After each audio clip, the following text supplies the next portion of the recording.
కోసి ఫ్రీజ్లో పెట్టుకుంటే పండు పడిపోయి టైంకి అలా నీళ్లు పోస్తే చాలు. చూసారు కదా ప్రతిఫలం. తెల్ల కాకరకాయలు చాలా రోజుల తర్వాత చూశాను.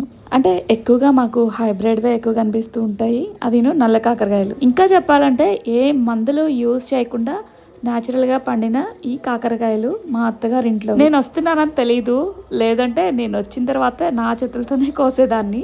అనుకోకుండా ఊరెళ్ళాను.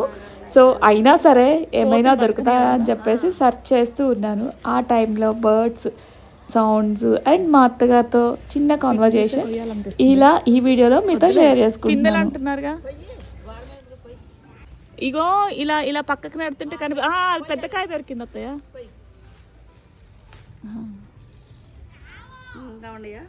చూస్తా వెతుకుతా, జాగ్రత్త మీరు. పట్టింది ఇగో దిక్కులు వచ్చినాయి అన్నమాట. ఓహో పట్టుకొని చూస్తే ఈ గింజలు ఉన్నాయి, కట్ చేయనా? ఇగో మీరు పొద్దున్న కోసే అన్నారుగా, మీకు దొరకని కాయలు నాకు దొరుకుతున్నాయి. చూడండి కాకరకాయ. అలా కాదు, అలా. ఓకే, నేను కనిపిస్తున్నానో లేదో తెలియదు. కనిపిస్తాను, చెవి ఊపావు. మా అత్తగారు తీస్తారు వీడియో. కాకరకాయ కోస్తున్నా, కనిపిస్తానా? కాయ పట్టుకోను కోసావు. ఇంకా ఉండయో చూస్తా చూస్తా. చిన్నగా దారిద్ది. ఊర్లో పావులు ఉంటాయా? ఉండవా అత్తయ్య?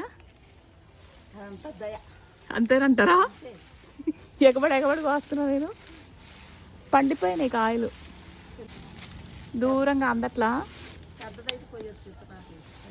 ఓ అక్కడక్కడో కనిపిస్తుంది ఒకటి, నాకు అందకుండా. ఇదిగో పెద్ద కాయ. పండలేదుగా, పండింది అందట్లేదు అత్తయ్య, దూరంగా ఉంది. ఆ చెట్టుకే ఉంచిన తీనా.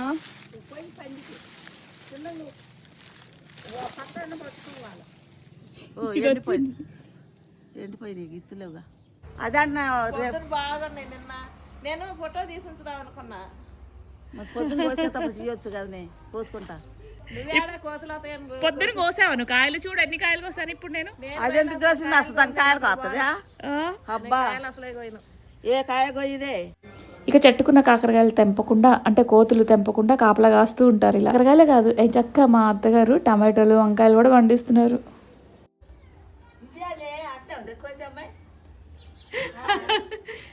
అన్ని ఒకలాగే ఉంటాయి.